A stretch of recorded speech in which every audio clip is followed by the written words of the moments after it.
কেমন আছেন আপনারা সবাই? আজ বানিয়েছি চিকেন স্যুপ। মন খারাপে, তারপরে ভালো মুডে আমাদের বেশ খেতে ভালো লাগে এই চিকেন স্যুপ। আপনাদের কার কার প্রিয় অবশ্যই জানাবেন। আমি চিকেন স্যুপ বানানোর জন্য নিয়েছি বেশি করে ধনেপাতা, চারকো, রসুন, আদা, কাঁচা লঙ্কা, গোলমরিচ, লবঙ্গ, এলাচ, দারুচিনি আর নিয়েছি গোটা জিরে। তার একটা পেস্ট তৈরি করেছি। তারপর প্রেসার কুকারে সাদা তেল দিয়ে দিয়েছি পেঁয়াজ কুচি।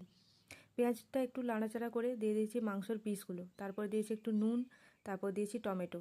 আরও একটু নাড়াচাড়া করে পেস্টটা দিয়ে দিয়েছি। পেস্টটা দেওয়ার পর একটু নাড়াচাড়া করে দিয়েছি জল।